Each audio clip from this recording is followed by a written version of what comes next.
It's all going really well for Xabi Alonso at Real Madrid. Oh, nope, he's been fired and now the fans are booing the players. So it's going to be quite hard to work out what specific signings they should make to improve. But luckily for you, we've done it anyway. Welcome to Sensible Transfers, where we look for weaknesses in squads and identify solutions to those problems. It's not what we think they will do, it's what we think they maybe should do. But what should they do? Because we don't know who the manager will be in the future. It's Alvaro Arbeloa just now. Maybe he'll turn into the next Zidane. We don't know. What we can do is look at the squad and find those weaknesses. And as you can see, it's a pretty healthy squad. Some of the best players in the world play for this Real Madrid squad. But what about the first 11? Well, I think if you put them all into the right places and get the most out of each one, you end up with something that looks a little bit like the traditional Real Madrid that we've seen for ages. Mbappe, Vinicius Jr., Rodrigo, that sort of thing here. Valverde's doing his box-to-box, bit of defensive work in there. But what we really have to think about is how they want to defend and attack. How do you get the most out of them? Because what actually happens most of the time now, so Vinicius Jr. ends up alongside Mbappe, and obviously that means you need to then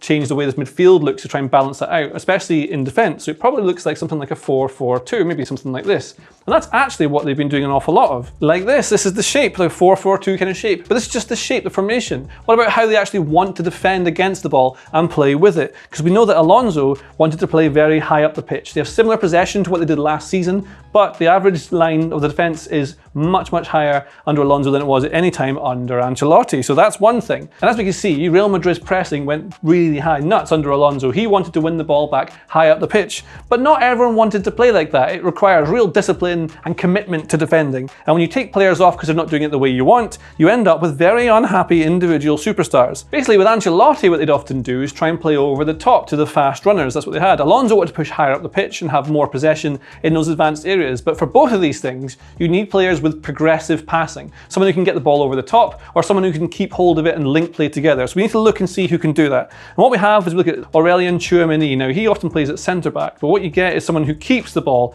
links up play, but more of a defender, really. Then you look at Eduardo Camavinga. I really love him. He's a great player. But he's very busy, very defensive. That's what he does. Not too much in the way of getting the ball over the top, these kinds of things.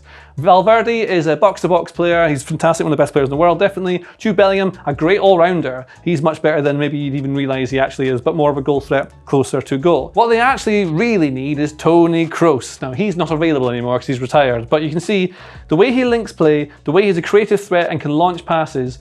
Is it because they don't have this kind of player anymore? Is it because the manager has told them not to play the ball over the top and play more short passes? It's unclear, but I think a player like Toni Kroos, very hard to find, by the way, someone who can keep control, orchestrate things, but play it forward and be direct with the top is very important. Now, they do have one solution that's already there, and that is in Trent Alexander-Arnold. He can provide that kind of passing. Whether he comes inside from a right-back position to join in here and then that kind of solves the problem there, or whether they want to play him as a deep-line playmaker, maybe that's the other. Otherwise, what you end up with, the most likely player to play in this position, is Dani Ceballos. Because on paper, or Google Slides in this case, Dani Ceballos looks absolutely perfect for this kind of position. But my eyes tell me differently from what the data tells me. What my eyes tells me is that although he does things like this, front-facing, like moves forward quickly, wins the ball, instantly hits it forward, sets Real Madrid on these classic counterattacks that they want to play against Man City. This is what they want to do, get the ball forward quickly, run into space, utilise how quick they are, use clever passes to get the ball across for players like Vinicius to try and finish. Ceballos lacks it. He hasn't got it for me. He doesn't have quite what we're looking for. What we're actually looking for is someone who immediately makes Real Madrid better. Someone who is at the level of Rodri, Bruno Guimaraes, Vitinha, Pedri. These are all players I'm probably not going to be able to get. Too expensive, unavailable. That's the kind of level we're looking at Real Madrid, which makes these sensible transfer picks quite hard. So we need to look down a little bit and find some high potential youngsters who might be the option in the fit just now that already exist. And my first pick is Adam Wharton of Crystal Palace. Now, he's not the finished article yet, but I think he has things in his repertoire that would make him suit a Real Madrid team. And it is things like how he links play. So Crystal Palace are playing here against Man City, try to use them as much as I can, so it's a fair game for everyone.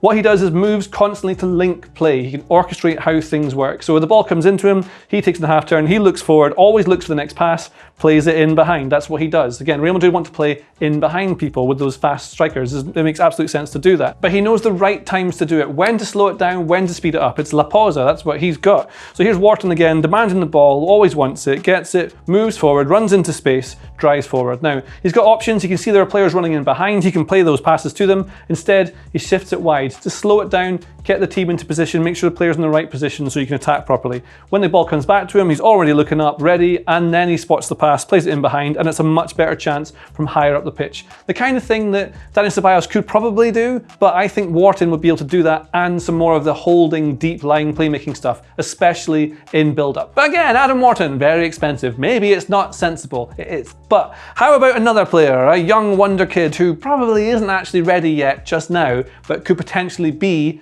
a Real Madrid player in the future? Maybe they buy him now for a bit cheaper. Maybe he wouldn't be cheaper. He's very good because everyone now is currently looking at Kees Smit. Now you can see his numbers are very, very impressive. But the thing with Smit is he's probably not a 6. Maybe he's not an 8 or a 10 either. He's something in between. He reminds me a little bit of maybe Kevin De Bruyne or early Luka Modric, who plays in the final third more. But he does start for his team, AZ in the Netherlands, as one of the 2 players in the double pivot. So what I've noticed from him most of all is how he scans, what he's aware of constantly, always moving his head. So every example of this, he's looking to this side here, to the right here. He returns his head to the middle. Then he looks behind him again, then returns his head to the middle. Then half a second later, you can see it's all within the first like 1 or 2 second shot. He's looking to his left, then he's back to the middle, then he's looking behind him again. Also, he knows what's around him, so he can try and link the play, and he receives it. He plays a sensible pass into the winger here. This is what you see from Smit in every single clip or long video you watch of him. He's constantly aware of where he's looking. But he is more of a final third player, I think, and there's an example of what he does when he gets the ball and sees the opportunity to pass it, receives it, looks up, instantly plays these lovely switch balls with fade. He's got great technique. He's a potential superstar, maybe not exactly what we're looking for. And so we look for our final suggestion for a midfielder for Real Madrid. Again, it's not Bruno Guimaraes or Rodri, which is actually what they probably should try and buy. We're looking for someone young who left Castilla to go and make his name in Stuttgart in Germany. It's Chima Andres. Been very, very impressive in the Bundesliga this season. His numbers suit someone who can sit deep, defend, and play forward progressive passes. Just one little example of what he does. So this is Bayern playing against Stuttgart. He's playing for Stuttgart, obviously. The ball goes forward, the ball comes back, but what he's looking for is always to play forward, and that kind of pass we're looking for to send people away in the counter-attack, he's always looking for that. He can hold it, he can slow things down, he can orchestrate stuff. He's a Real Madrid academy player, and they have a buyback option on him. So that would be cheaper. That makes it sensible. That might just solve some future midfield issues. So that's my sensible picks at midfield. It doesn't make a lot of sense for some of them. Adam Wharton, young, good in build-up, good at linking play in the final third. Not quite the full thing, but him with Trent combined, maybe got a solution there. Smit, more of a 6, 8, 10, can do it all, isn't quite ready yet for me. Chima Andres, sensible option because he's cheap. He knows the club inside out, but is he ready just yet? I'm not quite sure, but long-term prospect almost certainly is. And so I think really, if they spend the money, someone like Bruno Guimaraes gives them options. He can play in midfield when Valverde needs to play at right back or up top to help the defensive side of the game up top be better.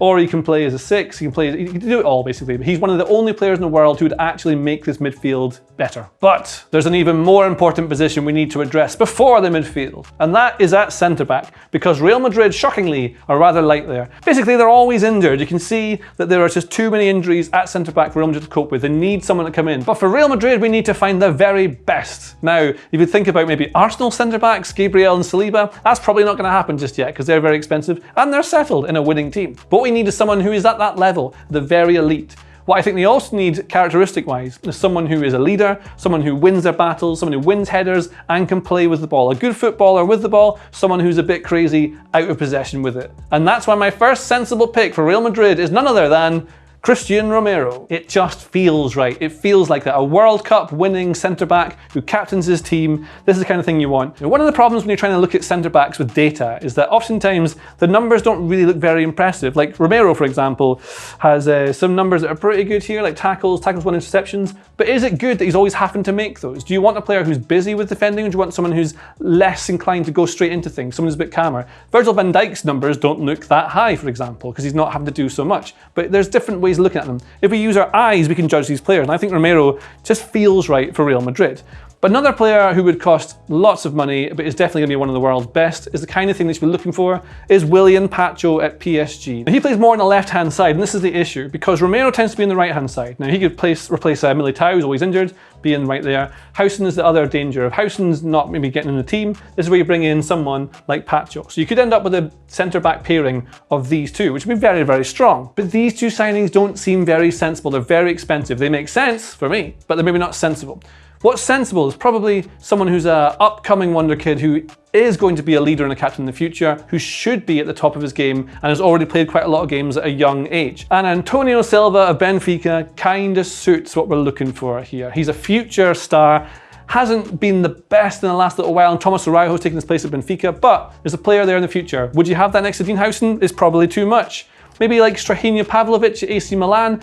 He plays in a 3, can you really guarantee he's going to be as good in the 2? You can't really guarantee it. It's not ready, it's not Real Madrid, therefore it's not sensible. Or how about someone like Konstantinos Koulirakis? Now he's playing at Wolfsburg just now, really, really impressive. Plays off the left-hand side, can go forward with the ball, can play it long, helps fix that progressive passing that they want, put the ball over the top, but also just great in the air, great at 1v1 duels, good positioning, is young, is an upcoming star, wouldn't be incredibly expensive. Basically, the issue with Real Madrid is that to improve them, you have to spend an enormous amount of money. You can buy potential, but you can't guarantee it's there. You can buy guaranteed brilliance like Guimaraes, but it costs you too much money and is unlikely to happen. Koulirakis is kind of sensible, Pacho is not. Maybe that's the kind of thing you end up with in a sensible transfer. Maybe they can solve their problems in other ways. You can use Trent Alexander-Arnold's passing, maybe they can use Güler in midfield wherever I put him, something like this. This is the kind of thing that they can do going forward. At the moment, it's not quite there, but that is because we don't know how they want to play. Does Arbeloa want to play like Alonso, push high, press high at the pitch and play like that? Or do they want to do what Ancelotti and Zidane often did and sit a bit deeper, don't press so much and play the ball over the top to get the most out of these fast runners? How do you defend after that? Lots of questions, but this is what a sensible Real Madrid might look like if they were to spend a sensible, moderate amount of money in the January transfer window. If you like this video, please consider subscribing to the channel. The Athletic is home to some of the world's best sports journalists, including David Ornstein, Amy Lawrence and James Horncastle. With the latest transfer news and insights on every Premier League story that matters, theathletic.com puts you inside football